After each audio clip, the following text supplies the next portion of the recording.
Envision a palace so exorbitant that it is hailed as the costliest residence in the United States. The shadowy chronicle of America's most lavish estate, the Breakers, is more than a tale of a magnificent seaside chateau. It is a saga of a dynasty that attempted to purchase immortality and paid for it with frayed nerves, calamities, and a gradual disintegration. In the twilight of the 19th century, the Vanderbilt clan gazes down upon the globe from their summit. They construct the Breakers as a granite diadem perched on the ocean's rim, corridors sheathed in gilt, marble imported from the Old World, galas where champagne cascades like a torrent. Externally, a fable come to life. Internally, the dread of forfeiting everything. Tabloid scandals. Laborers who detest the railroad barons. Offspring raised in opulence but devoid of normalcy. Every chamber in this edifice represents not merely riches, but strain, solitude, and perpetual apprehension about tomorrow. Decades will elapse, the world will transform, and with it, the destiny of the Breakers will shift. What was erected as a private citadel of influence will abruptly mutate into a backdrop for sightseers, a keepsake in the background of a stranger's snapshot. How did it transpire that this palace, forged to glorify the Vanderbilt name for eternity, became a silent memorial to their decline? And what grim toll is truly concealed behind the masonry of America's priciest mansion? If you relish in-depth explorations of Gilded Age architecture and the lineages that constructed it, please like, subscribe, and let me know in the comments which estate to investigate next. Your patronage makes these comprehensive narratives feasible. Chapter 1. The Night at the Breakers. The shift from invitation to reality occurs rapidly. You traverse the iron portals as the daylight mellows. The tour assembly is intimate, 15 souls, perhaps 20. Handsets are already grasped, lenses raised. The docent steers you toward the entryway, and then you behold it. The frontage ascending above the turf, masonry and pillars and tiers of fenestration, capturing the sun's final rays. The Breakers, not a domicile, a declaration. 70 rooms constructed in the late 1890s by Cornelius Vanderbilt II, the Commodore's grandson, heir to what was then the most colossal railroad fortune in the nation. The guide's tone is steady, almost melodic from rehearsal. She clarifies that this was a summer cottage. The term lands peculiarly. Cottages are diminutive. This is the antithesis of diminutive. You cross the threshold. The great hall engulfs you. Ceilings lofty enough to force your head back until your neck rebels. Marble floors buffed to a glass-like sheen. Columns hewn from stone transported across the Atlantic. Illumination seeps through towering casements, and beyond them, the Atlantic spans flat and infinite. A strip of slate blue at the boundary of existence. The guide proceeds through the specifics. Italian artisans, French architects, materials from a dozen nations. Construction spanned 2 years. The residence debuted in 1895. Then she appends something softly, almost as a footnote. This is the second Breakers. The first one was incinerated. The statement lingers. You survey the stone, the steel girders concealed behind plaster, the hearths built with modern regulations in mind. Everything here feels engineered to withstand catastrophe. Inferno, tempests, time itself. The Vanderbilts were not crafting a simple summer retreat. They were erecting a bastion against destiny. The tour advances. You drift through salons filled with furniture cordoned off by velvet ropes, canvases encased in heavy frames, chandeliers suspended in mid-glitter overhead. Other visitors whisper, raise their devices, trail the guide from portal to portal. But the atmosphere alters as the evening intensifies. The mansion gradually vacates. Personnel shut doors behind you with muted clicks. The roar of the ocean through ajar windows intensifies, less like ambient noise and more like a relentless voice. Maya halts. She is 32, inhabits a modest rental in Brooklyn, and produces history content for YouTube. Her parents worked dual jobs. She was the first in her lineage to complete university. For years, she has filmed locations like this. Majestic estates, old money, exquisite decay. Her uploads perform well. Audiences enjoy watching her navigate rooms they will never possess, elucidating why marble exceeds brick in cost, why a family once deemed 40 bedrooms necessary. But tonight feels distinct. She stands in the Great Hall after the final group departs. The guide has moved on. A security officer observes from the archway but does not rush her. She gazes up at the ceiling, frescoed with clouds and heavens to induce amnesia about being indoors. She contemplates the word cottage, about labeling this a cottage, about the initial breakers burning and the family resolving to reconstruct in stone. She thinks about the individuals who scrubbed these floors. Her earlier videos never referenced them. She discussed architects, Vanderbilts, wealth, and aesthetics. She displayed the gold leaf, the imported tile, the seascape. She rendered it beautiful. That was the assignment. But standing here now in the silence, she senses the absent fragments. She wonders what and whom she has been editing out. The house was built to endure forever. It did not. The Vanderbilts no longer reside here. The fortune dispersed. The surname survives, but the authority behind it waned decades ago. What remains is a museum, a parable, a site where strangers pay $20 to stroll through another's dream and another's downfall. Maya hoists her camera. She films the vacant hall, the light waning through the panes, the sound of the surf outside encroaching. She does not narrate yet. She does not know what this video will articulate, but she knows it will not be solely about beauty. She knows the chronicle of the breakers is murkier than the postcards imply, murkier than the guided tours concede, and she knows that to comprehend this house, she must return to the genesis, to the blaze, to the men who laid the masonry, to the family that erected a palace and lost it, regardless. The guard clears his throat. Time to exit. Maya nods, pockets her device, and heads toward the egress. Tomorrow, she will commence digging. Chapter 2. Constructing a Dream of Stone. The excavation begins with blueprints. The following morning, Maya sits in her flat, laptop open, coffee cooling nearby. She scrolls through archives, vintage scans of periodicals, digital copies of correspondence, historical society databases that load sluggishly. The breakers has been photographed myriads of times. Everyone recognizes its current visage. What she requires is its prior appearance. Before the marble, before the gilt, before it became what guides now term the most expensive summer cottage in America. She unearths construction photographs from 1893. Monochrome images, corners frayed, dust motes suspended in the emulsion. The first depicts a vacant lot on Ochre Point Avenue, turf and rocks sloping to the cliff's edge. The ocean beyond is pallid and flat, nothing more. The second photo, dated roughly 6 months later, reveals the skeleton. Steel girders erupt from stone footings. Scaffolding envelops the frame like a cage. Laborers, diminutive against the scale, stand on platforms 3 stories high. No safety harnesses, no helmets, just men, planks, and the abyss. The work progresses rapidly. Cornelius Vanderbilt II refuses to wait. He commissions Richard Morris Hunt, the most coveted architect in the nation, the man who designed the pedestal for the Statue of Liberty. Hunt drafts an Italian Renaissance palazzo, but vaster, grander, not for a Medici prince, but for a railroad monarch who desires the world to recall his name long after his demise. The specifications call for Indiana limestone, marble from Italy and Algeria, granite for the foundation, carved and fitted so meticulously that mortar is barely visible. This is not a dwelling assembled by local carpenters with timber from a nearby yard. This is an undertaking that necessitates coordination across oceans and frontiers. Vessels discharge stone at Newport's wharves. Locomotives haul it to the site. Teams of masons, many Italian immigrants recruited specifically for their aptitude with ornamental carving, toil through New England winters with numb digits and stone dust in their lungs. The schedule is aggressive. 2 years from groundbreaking to completion. Most residences of this magnitude require closer to 5. Here, delay is not an option. Maya clicks through the images. She watches the Great Hall taking form, walls ascending, windows fitted into place like puzzle pieces. She sees workers in caps and suspenders leaning against wheelbarrows, faces obscured by long exposure times, resembling phantoms caught between motions. She sees Alice Vanderbilt, Cornelius's wife, standing in an unfinished threshold, her long gown brushing over sawdust, inspecting progress with a serene, practiced stare. One photograph arrests her attention. It depicts the rear loggia under construction. The view opens directly to the sea, columns not yet positioned. Only timber supports sustain the roof structure. In the foreground, a man in a suit, likely Hunt, gestures toward the waves.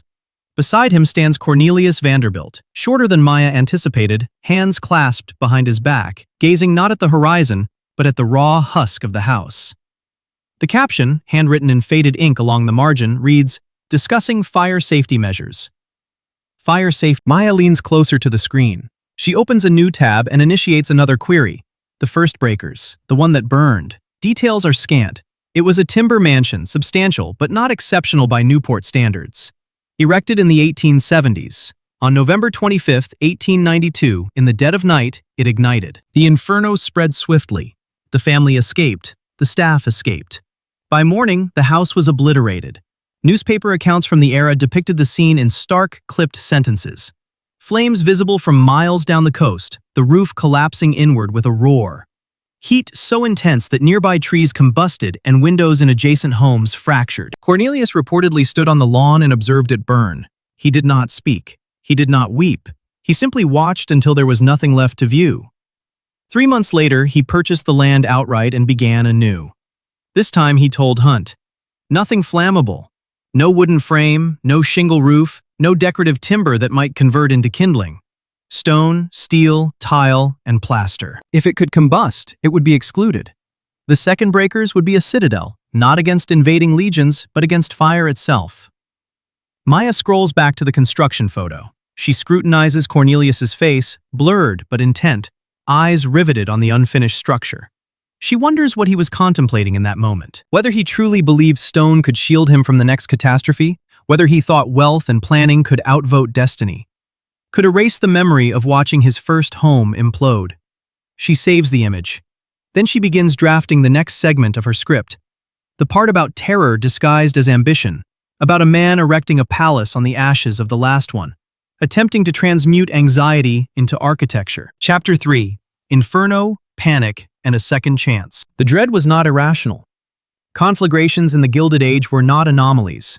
They were anticipated. Wooden domiciles, gas lighting, coal furnaces, kitchens with open flames operating 12 hours a day. The wealthiest dynasties in America resided inside structures that could transform into kilns in minutes. Maya locates a servant's account in a Newport historical collection, penned decades after the fire by an eyewitness. The author is recorded as Bridget Callahan, Irish-born, employed as a housemaid at the first breakers in 1892. The account is brief, 3 pages, handwritten, donated to the Historical Society in 1954. She reads it twice. Bridget describes waking to the scent of smoke. Not the clean, controlled aroma of a hearth, but something acrid and wrong. She opens her door on the 3rd floor and perceives haze in the corridor. Other maids are already in motion, skirts rustling, voices hushed but urgent. No screaming yet, just rapid, deliberate action. She sprints to the nursery. The Vanderbilt children, Gertrude, Cornelius III, Gladys, and the others, are being carried downstairs by nurses and staff. Bridget snatches blankets from a linen press and follows. By the time she reaches the ground floor, smoke is already billowing through fissures and along the ceiling. The fire originated somewhere in the basement or kitchen. No one knows precisely where. It is irrelevant. The house is doomed. Outside on the frozen turf, the family and staff congregate. Cornelius stands near the front, fully clad despite the hour, coat buttoned tight. Alice clutches the youngest children. The older ones stand mute, watching the glow. Staff cluster in small knots, some barefoot, some in nightclothes, shivering in the November chill, and attempting to avert their gaze from the flames. Bridget writes, "We stood there and watched it fall. The roof went first, collapsing inward with a sound like thunder, then the walls. The heat was so strong, we had to retreat." Mr. Vanderbilt did not budge. He observed the entire event. The fire brigade arrives too late. They salvage nothing. By dawn, the house is rubble and cinders. The stone chimneys stand solitary, blackened, surrounded by smoking detritus and twisted metal. Cornelius does not hesitate. Maya discovers records of his subsequent moves. Within a week, he engages engineers to evaluate the foundation. Within a month, he sits down with Richard Morris Hunt to discuss a replacement. Not a renovation, a complete reconstruction. And this time, the mandates are brutally explicit. No wood. Hunt's preliminary sketches depict a structure resembling a fortress more than a home. Thick masonry walls, steel beams embedded deep in the stonework, tile roofs, fireproof plaster, stone staircases that cannot ignite. Even the door frames will be metal. The kitchen will be banished to a separate wing linked by fireproof passages. Every fireplace will be lined with multiple layers of brick and inspected before use. The message is absolute. Fire will not touch this house. But the price of that security is staggering. The budget for the second breakers is reportedly $7 million in 1890s currency. Adjusted for inflation, that climbs past $200 million today. Most of that expenditure stems from the materials and the velocity. Cornelius demands it finished rapidly. 2 years, no delays. Workers are imported by the hundreds: masons, carpenters, electricians, plasterers, painters. Temporary barracks are erected for them near the site. Shifts run long, from dark to dark. The pressure is unrelenting. Hunt's designs are dense with detail. Every molding has a schematic. Every measurement is critical. Every stone must fit precisely. Maya examines a photo dated 1894, midway through construction. The house is half finished. Walls up, roof partially complete, scaffolding swathing the structure in ladders and planks. Workers dot every level. Some hauling stone, some guiding blocks into place with ropes. In the foreground, a supervisor stands with documents in hand, pointing toward the rising facade. Behind him, the shell of what will become the Great Hall rises like a cathedral of bare stone. She thinks about Bridget, who returned to serve the family after the fire. About a woman who watched the new house rise stone by stone and never needed an explanation for why it was built this way. Maya closes the archive file and begins drafting the next section of her script. She writes, "They built it to survive fire, but survival costs more than money." Chapter 4. Upstairs gold, downstairs shadows. The house debuted in the summer of 1895. Invitations were dispatched to Newport's elite, Astors, Belmonts, other Vanderbilts. The Great Hall, completed at last, gleamed under gaslight. Marble columns ascended nearly 30 feet. The ceiling, frescoed by Italian artists brought over specifically for the project, depicted deities and clouds in colors so saturated they seemed to luminesce independently. Furniture imported from Europe filled the salons. Silk draperies, Persian carpets, chandeliers dripping crystal. Guests arrived in carriages, later in primitive automobiles. They strode through rooms engineered to awe, to overwhelm, to ensure everyone understood that the Vanderbilts had not merely recovered from the fire. They had transmuted disaster into a platform for their resurgence. But the house was not only the chambers the guests beheld. Maya locates a service map stored alongside the blueprints, revealing the concealed skeleton beneath the elegance. Servant staircases, narrow and steep, threading 4 floors without ever intersecting the main halls. Service corridors running behind walls, allowing staff to move unseen. The kitchen, sequestered in its fireproof wing, connected to the dining room by a tiled tunnel intended for trays and footsteps, not guests. Below stairs in the basement, a miniature city operated. Laundry rooms with industrial-sized tubs and long drying racks. Storage rooms for coal, for carefully stacked firewood. Despite all the new fire precautions, for linens, dishes, and the 1,000 trivial items required to keep an estate of this magnitude functional. Chapter 5. A Palace of Grief. The burden first crushed Cornelius. Maya unearths the medical dossiers buried within the family archives, now digitized and accessible to researchers via special authorization. She petitioned for access weeks ago. The file materializes as a PDF, roughly 70 pages thick, dense with physicians' notations, lab results, and meticulous formal correspondence. Cornelius Vanderbilt II endured his initial stroke in 1896, barely a year following the inauguration of the breakers. He was 53. The cerebral event was severe enough to necessitate months of convalescence. He could walk, but only with exertion. His speech was slurred. His right hand, the instrument used to ratify contracts and greet presidents, trembled so violently that he occasionally could not grip a fountain pen. Doctors prescribed rest, tranquility, and diminished stress. The prescription was an impossibility.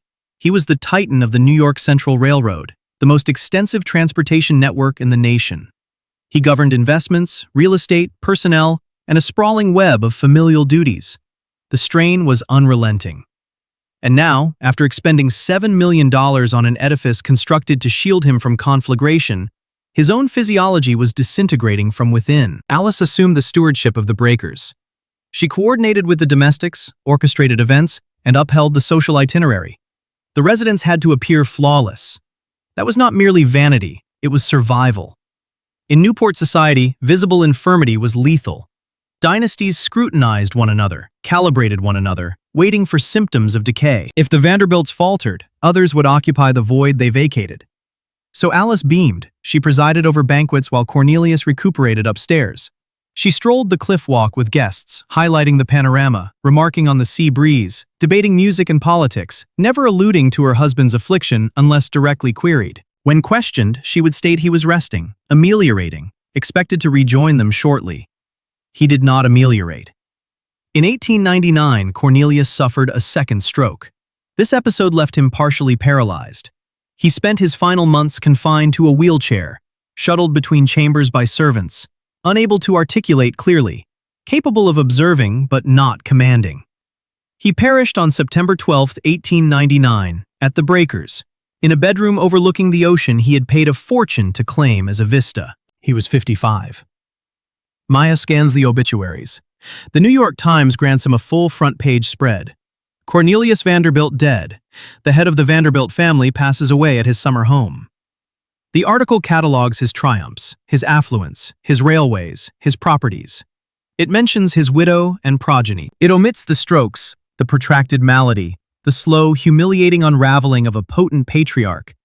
But sorrow was not novel to this clan. Maya delves further back. She discovers records of earlier bereavements, the kind common in the 19th century yet no less devastating. The Vanderbilts lost offspring. Alice birthed 7 children. Not all survived. One son, William, died in infancy. Another, Reginald, would reach adulthood but grapple with alcoholism and die prematurely. The family tree is replete with names that terminate too soon. There were murmurs even then of a curse. Not a literal hex, not incantations or superstitions inscribed in any official ledger. More a sensation passed in hushed tones among the staff and echoed in society gossip. That the Vanderbilts were paying for their prosperity in ways currency could not mend. The inferno, the strokes, the children interred too early, the ceaseless grinding pressure that never abated. Bridget, still serving as head housemaid, reportedly told another servant, "This house is beautiful, but it is not happy." The line appears in a memoir penned decades later by a former staff member. It cannot be authenticated. There is no independent record, but it aligns with the pattern Maya discerns in the documents. A palace on the surface, a sequence of private tragedies beneath. Following Cornelius's death, Alice continued to summer at the Breakers. She brought the children. She hosted functions. She sustained the routines. She maintained appearances, because ceasing would have signaled capitulation. But the house shifted. It grew more hushed. Dinners shrank. Guest lists contracted. The grand spectacles that defined the 1890s began to wane. Maya locates a photograph from the summer of 1900, the first season after Cornelius's passing. Alice stands on the portico of the Breakers, solitary, clad in black mourning attire. Behind her, the mansion looms, stone and glass and columns, unaltered by loss. She is not smiling. She gazes directly at the lens, expression impassive, hands clasped before her. The caption reads, Mrs. Cornelius Vanderbilt II at her Newport residence. No mention of her spouse, no mention of grief, merely the title and the location, as if that is all that signifies. Maya saves the image and scrolls through additional records. She finds staff logs from that same year. The daily regimens continued without interruption. Fires ignited, floors burnished, meals served punctually. The house did not decelerate for mourning. It could not. It required constant upkeep, constant labor, constant bodies navigating stairwells. The staff persisted because stopping was never an option, inscribed on any schedule. She contemplates Alice walking through the great hall alone, encompassed by marble and gilt that were supposed to prove something, supposed to secure something, supposed to endure forever. Instead, she was a widow at 53, inhabiting a palace that suddenly felt vastly too immense. Maya closes her laptop and stares out her apartment window at the Brooklyn skyline. Lights scattered across the dark like a different species of Gilded Age. She thinks, they built it to survive fire, but they could not build it to survive grief. Chapter 6. Gilded Summers, Tired Hands. Grief did not halt the season. The Breakers opened every June. Staff arrived weeks early to prepare.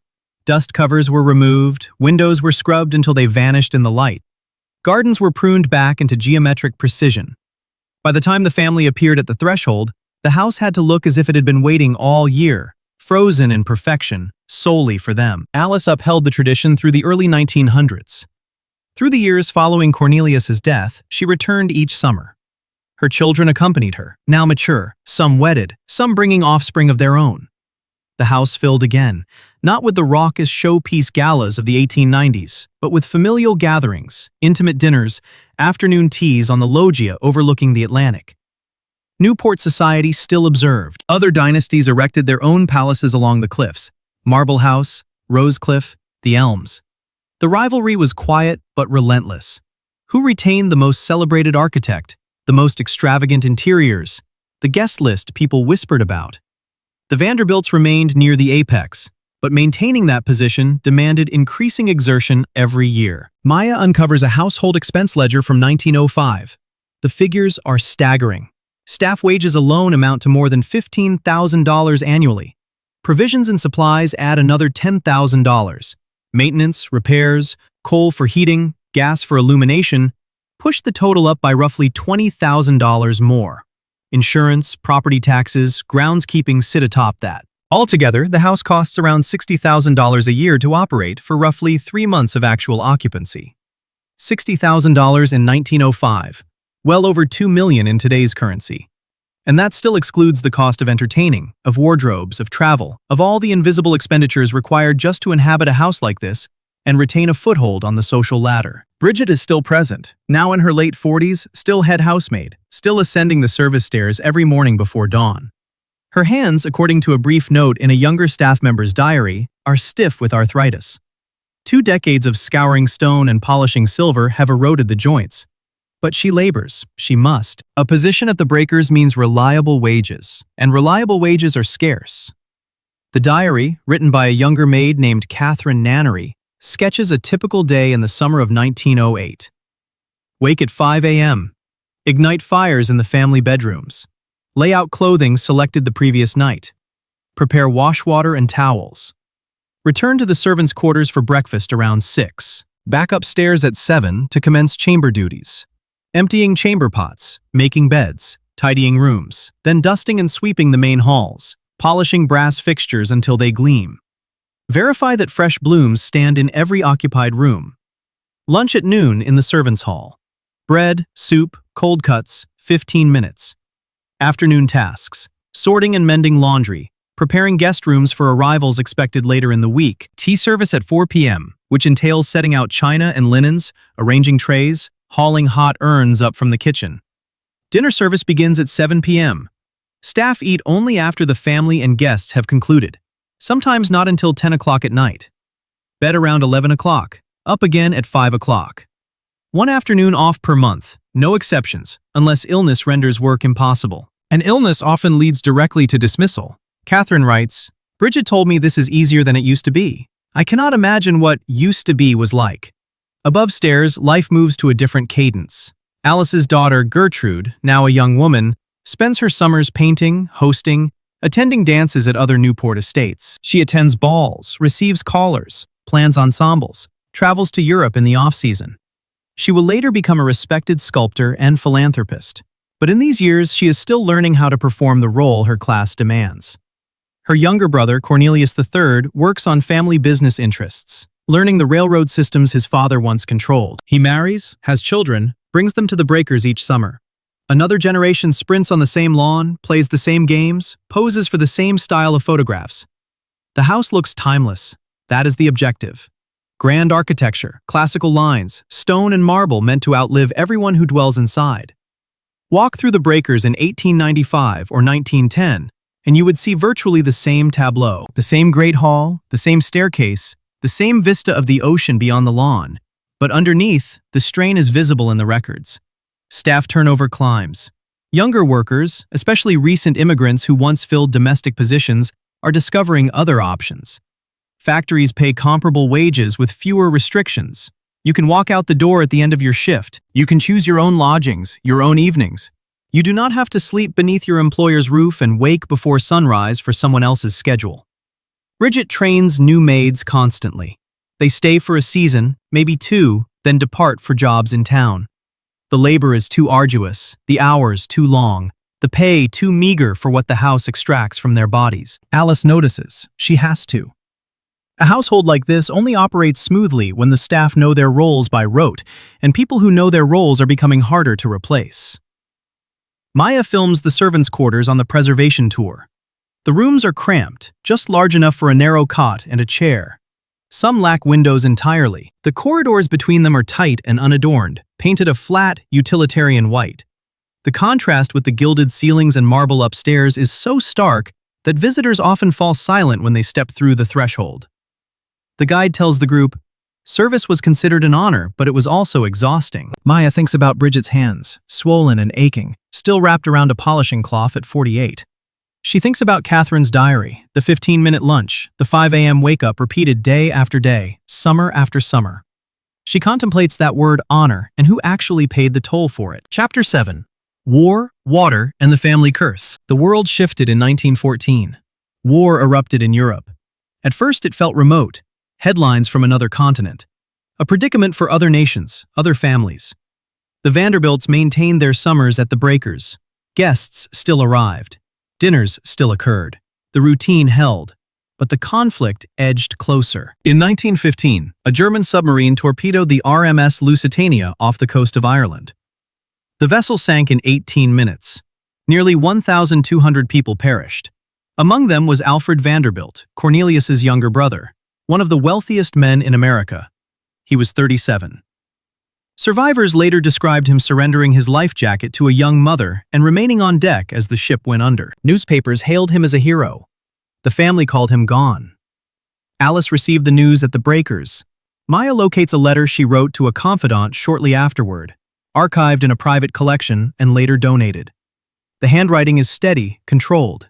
Alice writes, "We have endured much, but this feels different.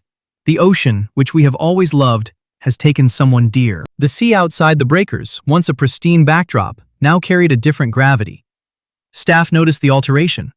Bridget, according to Catherine's diary, mentioned that Mrs. Vanderbilt no longer walked the cliff walk alone. She avoided the loggia, where she used to take her morning tea.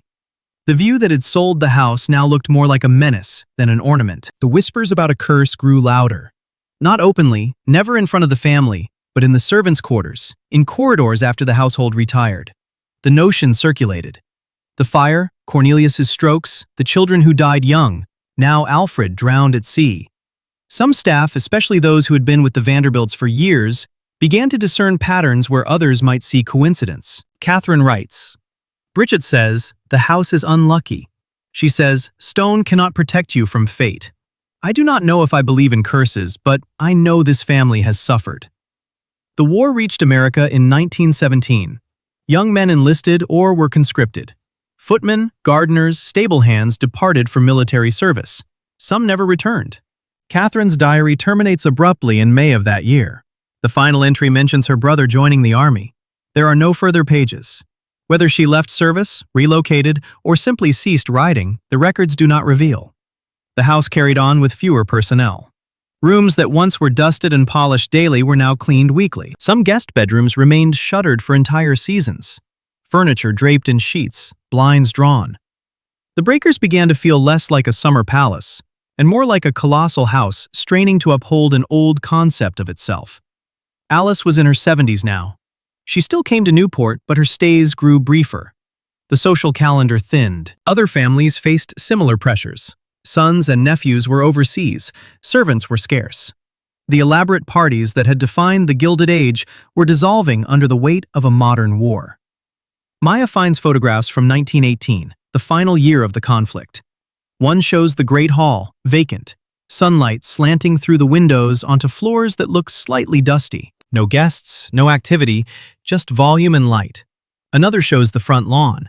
Grass grown a little too tall. Hedges trimmed, but not razor-sharp. The standards have slipped. Not dramatically, but enough that anyone who recalled the old days would perceive the difference. The war ended in November 1918. But the world that followed was not the world that had built the breakers. The social structures, the certainties, the quiet conviction that wealth and lineage were permanent, all of it was fracturing. Bridget retired in 1919. Maya finds a brief note in a staff record.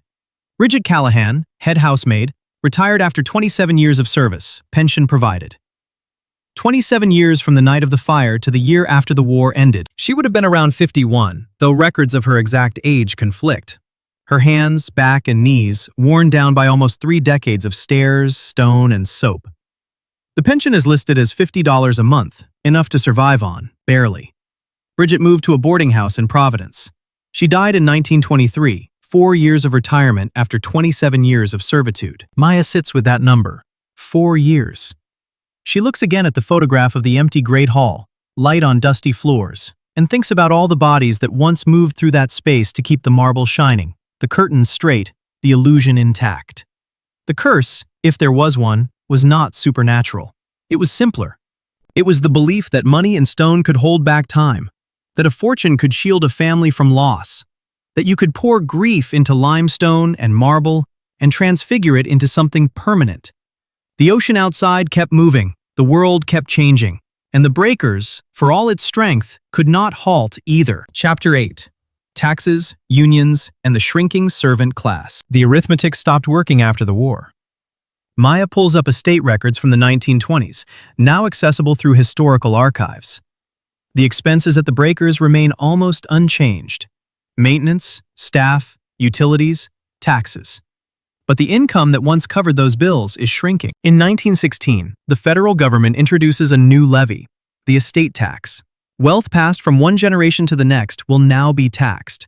The rate for the largest fortunes starts around 10% and climbs. By the 1920s, the top rate reaches roughly 40%. 40% of an estate gone before heirs see a single dollar. The Vanderbilt fortune, already divided among Cornelius's children after his death, divides again with each generation. The shrinking dynasty. What had been a singular, colossal concentration of wealth in the Commodore's grasp during the 1870s was now fragmented among dozens of descendants. Each inheritance was more diminished than the last. Each new heir faced steeper levies on what remained. The breakers costs more to operate than many of those successors can realistically sustain. Alice still possesses the deed. She is now in her 80s, spending fewer weeks in Newport each year. The summer season contracts. Some years she arrives in July and departs by mid-August, 6 weeks instead of 3 months. For the remainder of the year, a skeleton crew prevents the estate from rotting. But even a minimal staff requires funding, and recruiting that staff is more arduous than ever before. The war has altered expectations. Young people who might have entered domestic service prior to 1914 now have alternatives. Factories are recruiting. Offices require clerks and typists. Retail shops seek salespeople. Unions are organizing in mills and plants, agitating for higher wages and shorter workdays. The compensation in these roles is often comparable to a servant's earnings, but the conditions feel entirely distinct. You labor for 8 hours and return home. You receive regular Sundays off, not one afternoon a month if the schedule permits.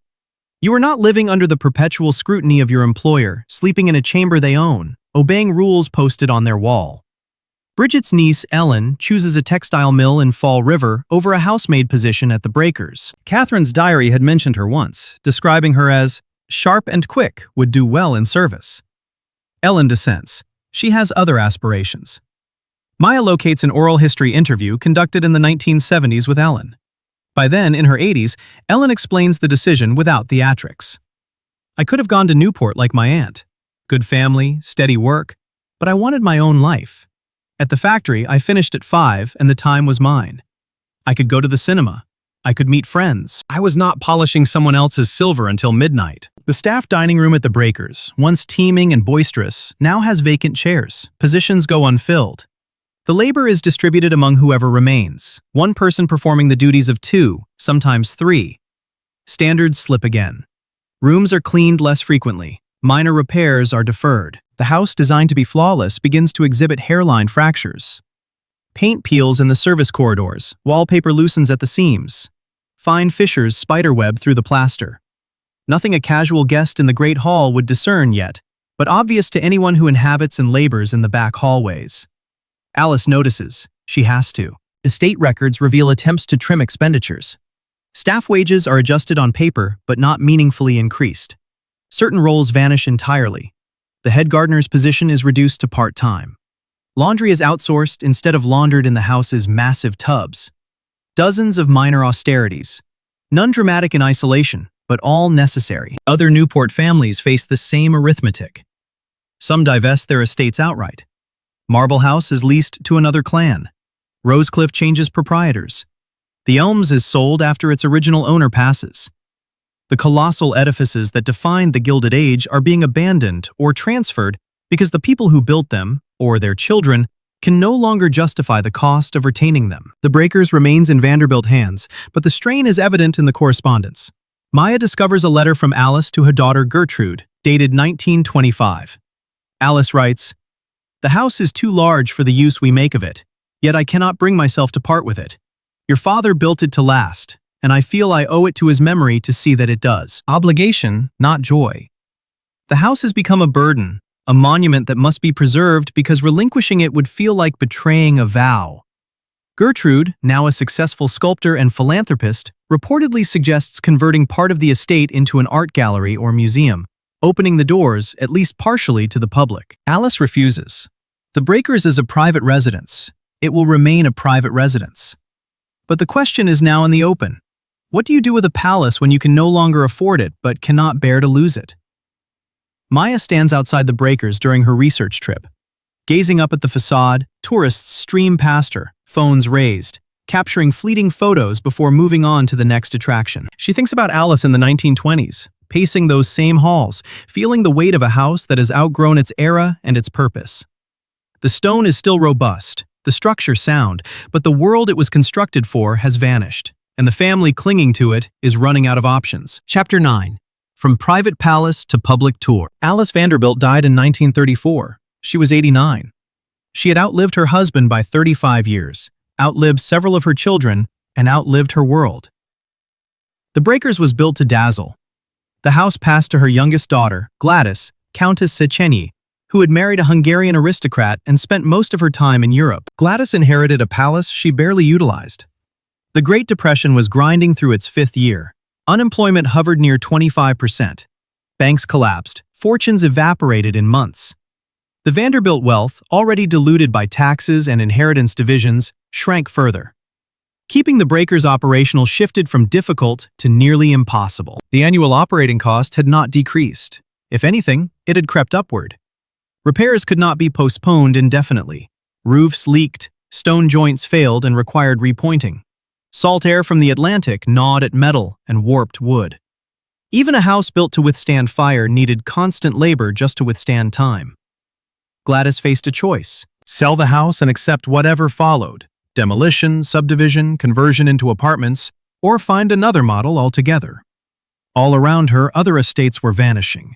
In the 1930s and 1940s, Newport watched mansion after mansion fall.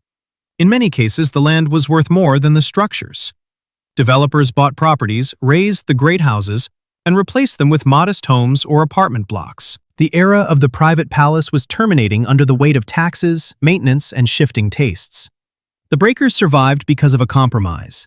In 1948, Gladys leased the house to the Preservation Society of Newport County for $1 per year. The society would open the first and second floors to the public as a museum. They would assume responsibility for maintenance, repairs, and staffing. In return, Gladys and her family could continue to use the third floor during the summer, retaining a private apartment inside the house their ancestors had built. The public would pay to enter through the front door.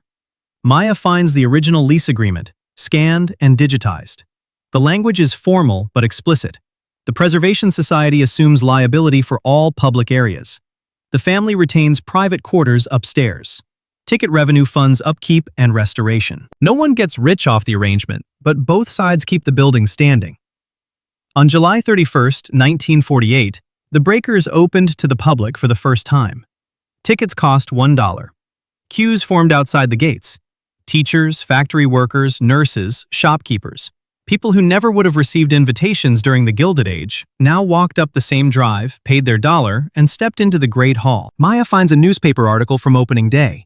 The reporter describes crowds moving slowly beneath the painted ceiling, heads tilted back, hands brushing the marble columns as if to verify their reality.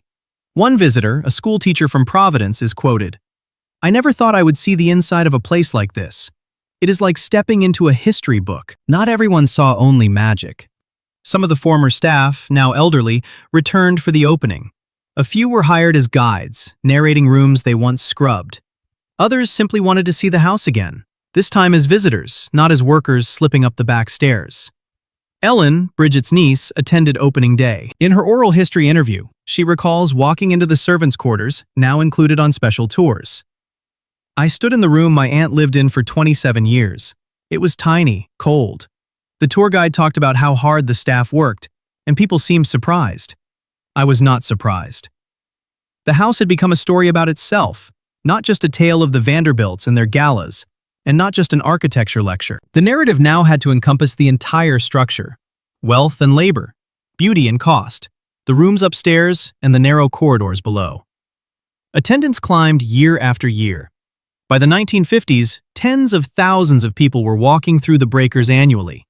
Ticket prices rose from $1 to $2, then to $5. The income covered routine maintenance and began funding deeper restorations. Rooms that had been shuttered for decades were reopened and meticulously restored to their earlier appearance. Gladys continued using the third floor in summer until her death in 1965. After that, the entire house passed fully into museum use. The private apartment closed. The last direct Vanderbilt claim to the breakers as a residence ended. Maya films in the Welcome Center, built in the early 2000s to handle the modern crowds. It sits away from the mansion, low and unobtrusive. Visitors buy tickets there, find restrooms, grab water, and then walk up the long approach to the house. When the project was first proposed, some Vanderbilt descendants objected. One told a local paper, "It looks like a visitor center at a state park, not an entrance to a family home." But the Breakers was no longer a family home. It was a monument, a lesson, a set of rooms turned into a question about how a country once treated money, labor, and status. Hundreds of thousands of people a year now come here not to be seen, but to see, to try to understand an era that built houses it could not keep. The house survived because it stopped being private. That is the thought Maya keeps circling back to. The Vanderbilts built it. The public saved it. Chapter 10. The Welcome Center War. The public saved the house, but not everyone agreed on the method. Maya finds records of public meetings from the early 2000s when the Preservation Society proposed constructing a new welcome center on the grounds. The existing setup was skeletal. Visitors waited in long lines with no shelter from sun or rain. Bathrooms were scarce. There was nowhere to buy water or sit in the shade. The breakers drew more than 400,000 visitors a year, and the infrastructure was buckling under the load. The concept on paper was simple: a modern building set back from the mansion, tucked into the landscape, with ticketing, restrooms, a small cafe, and educational displays. The backlash was immediate. Some Vanderbilt descendants, though none of them lived in the house anymore, spoke out publicly. Letters appeared in the Newport Daily News. One, written by a great-great-grandchild of Cornelius, called the Welcome Center a commercial intrusion on sacred ground. Another warned that it was turning a family legacy into a theme park. Community meetings turned tense. Preservation Society staff argued that without modern amenities, the breakers could not stay open in a practical way. Crowds would shrink, revenue would fall, maintenance would be cut. The decision, they asserted, was not between a welcome center and no welcome center. It was between a welcome center and a slow decline. Opponents countered that the estate itself was the artifact, and any modern addition near it chipped away at its integrity. They cited other historic houses that managed without large visitor centers. They questioned whether 400,000 people a year were really necessary, or if fewer, more carefully managed visitors would be better for the building and for the town. Underneath the zoning language and design drawings, the fight was about ownership. Who did the breakers belong to now? Was it still, in some moral sense, a Vanderbilt legacy that should remain as untouched as possible, even at the cost of limiting access? Or had it become a public resource, held in trust for everyone who now paid to keep it standing, and therefore allowed to adapt to the needs of the present? Maya reads through op-eds, letters to the editor, and transcripts of planning commission hearings. The tone is sharp, sometimes personal. One preservationist writes, "The Vanderbilts are gone. The house remains because we chose to save it. We have earned the right to make it work for the present, not just the past." A descendant replies, "My family built this house. Your ticket price does not erase that. Respect costs nothing." The Preservation Society moves ahead. Environmental and visual impact studies are commissioned. Architects revise drawings again and again to address complaints. The final plan places the Welcome Center roughly 300 feet from the mansion, partially sunk into the ground with a green roof to blend into the landscape. Native plantings are used to screen it from view as visitors approach the house. The building itself is deliberately plain. No fake Gilded Age flourishes, just straightforward contemporary design. Construction begins in 2006. Protests continue. A small group of descendants and supporters stand outside the gates with signs. Preserve, don't commercialize. Local television covers it. National outlets pick up the story.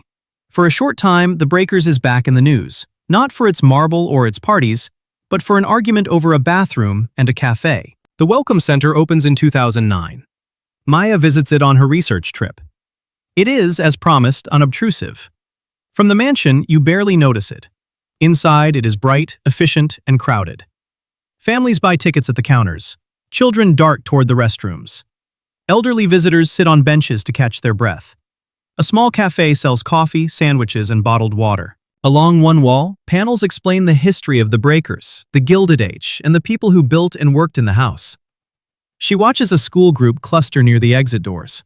The teacher reminds them to stay together, listen to the guide, and be respectful. The kids are buzzing with questions. One asks if they will see the bedrooms. Another quietly asks if the house is haunted.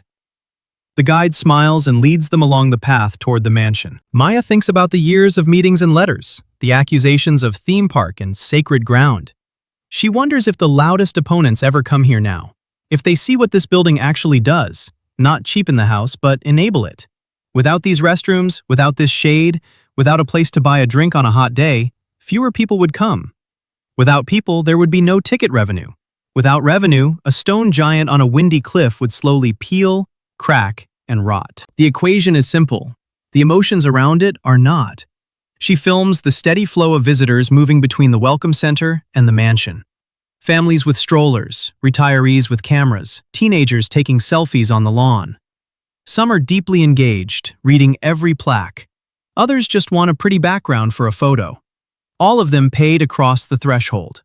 All of them, in a small way, are inheriting a slice of something the Vanderbilts themselves could not hold on to. Later, recording voiceover in her apartment, Maya sums up the paradox. The family fought to keep the house private. The public fought to keep it open. Both believed they were protecting it. Maybe they both were. She packs her camera after that last visit and walks toward the mansion for one more tour, already thinking about the closing chapters, the part where she has to tie all of these threads together. Chapter 11. Voices in the Archive. The tour ends, but Maya's work does not. She requests access to the Preservation Society's research library, housed in a quiet building a few blocks from the Breakers. The archivist, a woman in her early 60s named Patricia, leads her into a climate-controlled room lined with gray boxes and metal filing cabinets. The air smells faintly of paper and dust. "What are you looking for?" Patricia asks. Maya hesitates. "The people no one remembers." Patricia nods, as if she has heard this answer before, and pulls 3 boxes from a shelf. Inside are letters, photographs, employment records. Some pages are fragile, yellowed at the edges. Others are photocopies of documents held in distant collections. Patricia explains that the Preservation Society has been gathering staff histories for decades, interviewing descendants, copying anything that survived in attics and family trunks. Maya opens the first box. On top lies a letter dated 1897, written in careful, slanting script. The author introduces herself as Mary Donahue, a scullery maid. She is writing to her sister in Ireland, describing her first months at the Breakers. "The work is harder than I expected, but the pay is steady. I wake before the sun and do not stop until after dark. My hands are red and raw from the washing, but I am told they will toughen. The house is beautiful, though I see only the parts where we work. The family passes sometimes, but they do not speak to us. We are like the furniture, necessary but invisible." Maya reads the letter twice, tracing the ink with her eyes. She photographs it with her phone, writes a note in her notebook. "Necessary but invisible," underlined. Another letter sits just beneath it, dated 1903, written by a footman named Thomas to his brother in Boston. "Mrs. Vanderbilt is fair, though distant. The butler is strict. We are not permitted to speak unless spoken to when upstairs. Yesterday I was reprimanded for making eye contact with a guest. I do not understand these rules, but I follow them. The alternative is dismissal, and I have nowhere else to go." The letters pile up. Some describe small kindnesses. A Christmas bonus, an unexpected afternoon off, a kind word from Alice during an illness. Others record the harsh edges of the job. Wages docked for minor mistakes, dismissals with no warning, exhaustion so deep that sleep feels like a short pause between shifts. Maya opens the second box and finds a photograph. It shows the staff of the breakers gathered on the front lawn, dated around 1910. 37 people in total. The butler and housekeeper stand in the center, the rest arranged by rank. Housemaids in the back row, footmen and gardeners in the middle, kitchen staff to one side. Everyone wears uniforms. No one smiles. Patricia leans over Maya's shoulder. That is one of the only group photos we have. Staff photographs were rare. The families did not think to document them. Maya studies the faces one by one. Bridget is there, third from the left in the back row. She looks worn, shoulders straight, hands folded in front of her, eyes focused somewhere past the camera. Next to her stands a younger woman, possibly Catherine, though the grainy resolution makes it hard to be sure. Maya sets the photo aside carefully and opens the third box. Inside are legal documents, contracts, payroll ledgers, termination notices. The language is cold and clipped. Dismissed for unsatisfactory performance. Left service without notice. Wages reduced due to breakage. Lives flatten into a few lines of ink. One ledger lists names and wages for the year 1920. Maya scans the columns until she finds Bridget's entry near the top. B. Callahan, head housemaid, $30 per month. Below her are a dozen more names, most earning between $8 and $20 a month. She does the math in the margin. $30 in 1920 is roughly $450 in today's money. For a month of work. For 6-day weeks, 15-hour days. Patricia watches her calculate and fills the silence. The numbers shock people, but that was standard. Domestic service was considered respectable, even desirable. It was steady. You had housing, meals. Many alternatives paid less or offered no security at all. Maya nods, but the numbers sit heavy anyway. She thinks about Ellen, who chose the textile factory over the breakers because she wanted time of her own. About Mary's raw, burning hands. About Thomas, afraid to look a guest in the eye. About Bridget's tired gaze in that lawn photograph upstairs. The house gleamed with gold and marble. Down here in these cardboard boxes, the cost of that shine is written out in faded ink and formal handwriting. Maya closes the third box carefully and thanks Patricia. Outside, the afternoon light feels almost too bright after the dim archive room. She has what she came for now.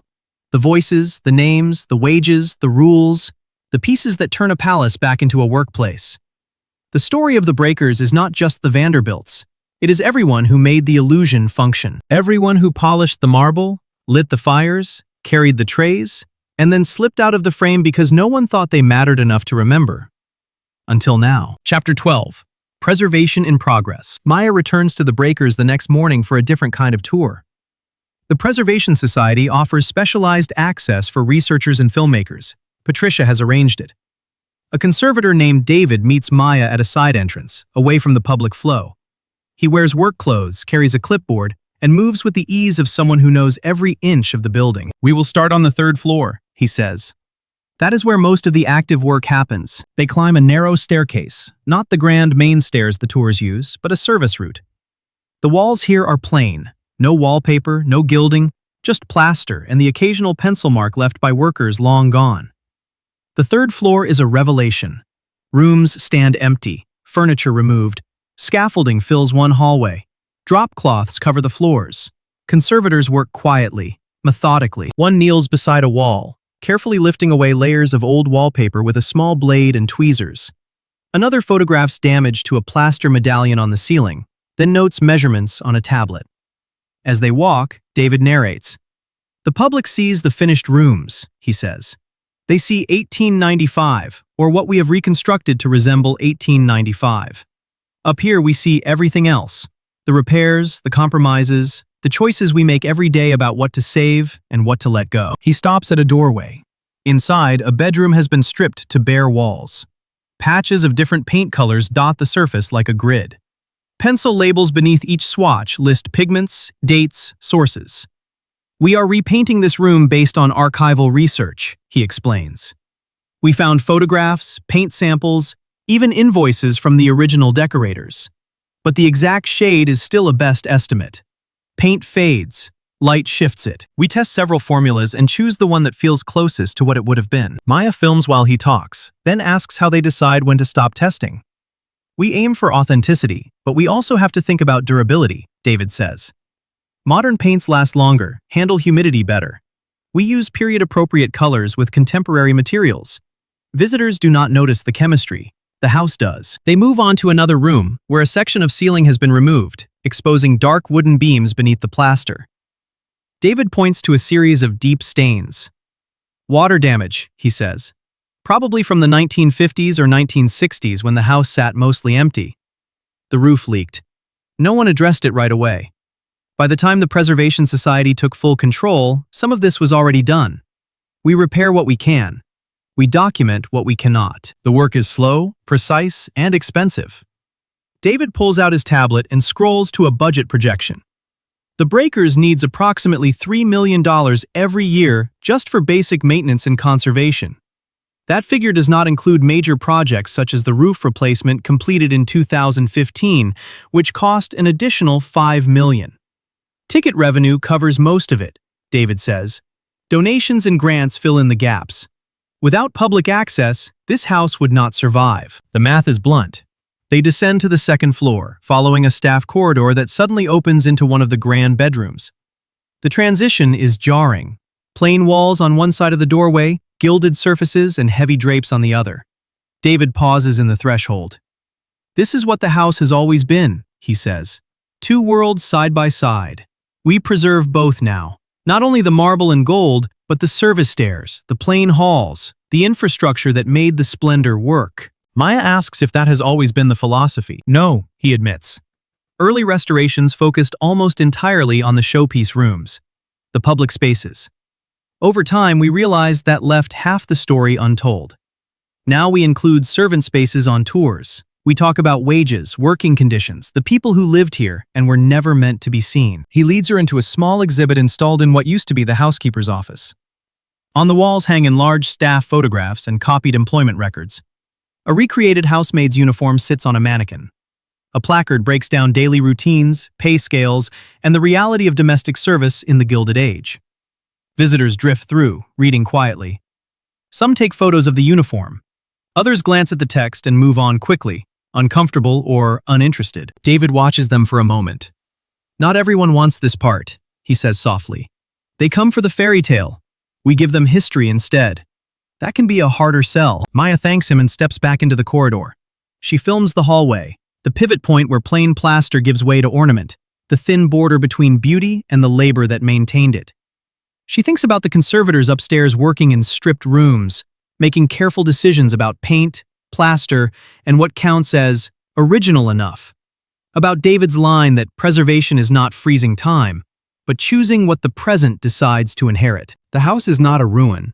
It is alive in a way, but it needs constant care, constant funding, constant attention from people whose names will never be as famous as Vanderbilt, and may never be remembered any more than Bridget was. The difference now, Maya thinks, is that at least we say their work out loud. Now we try to tell the entire story. She walks back toward the Great Hall, camera still recording, already thinking about the final chapters and how to pull all of these threads together. Chapter 13. The mansion as a mirror. The cliff walk runs along the eastern edge of the property. It predates the Breakers, predates the Vanderbilt era entirely. A public right-of-way laid out in the colonial period, and somehow preserved through centuries of private development. From here, you get the clearest view of the house from outside its gates. Stone facade, ocean behind it, a scale that photographs never quite capture. The view pulls in thousands of people every day. Tourists stop, raise their phones, grab a few shots, and move on. Very few stay longer than a few minutes. The house itself reveals different things to different viewers. For some, it represents achievement, visible proof that ambition and capital can build something that feels permanent. The Vanderbilts came from almost nothing. The Commodore started as a ferry operator, and within 2 generations, the family built this. That story fits a certain version of American possibility. For others, the house represents exploitation. 70 rooms maintained by roughly 35 staff members earning between $8 and $60 a month. Dưới đây là phiên bản viết lại của văn bản trên. Bài viết đã được sửa các lỗi chính tả và ngữ pháp như loya thành loja, dust modes thành dust modes và các đoạn văn bản bị lỗi do nhận diện giọng nói. Văn bản được viết lại bằng tiếng Anh, ngôn ngữ gốc, theo yêu cầu của bạn, với khoảng 50% từ vựng được thay đổi để làm mới cách diễn đạt nhưng vẫn giữ nguyên ý nghĩa, giọng điệu và độ dài tương đương.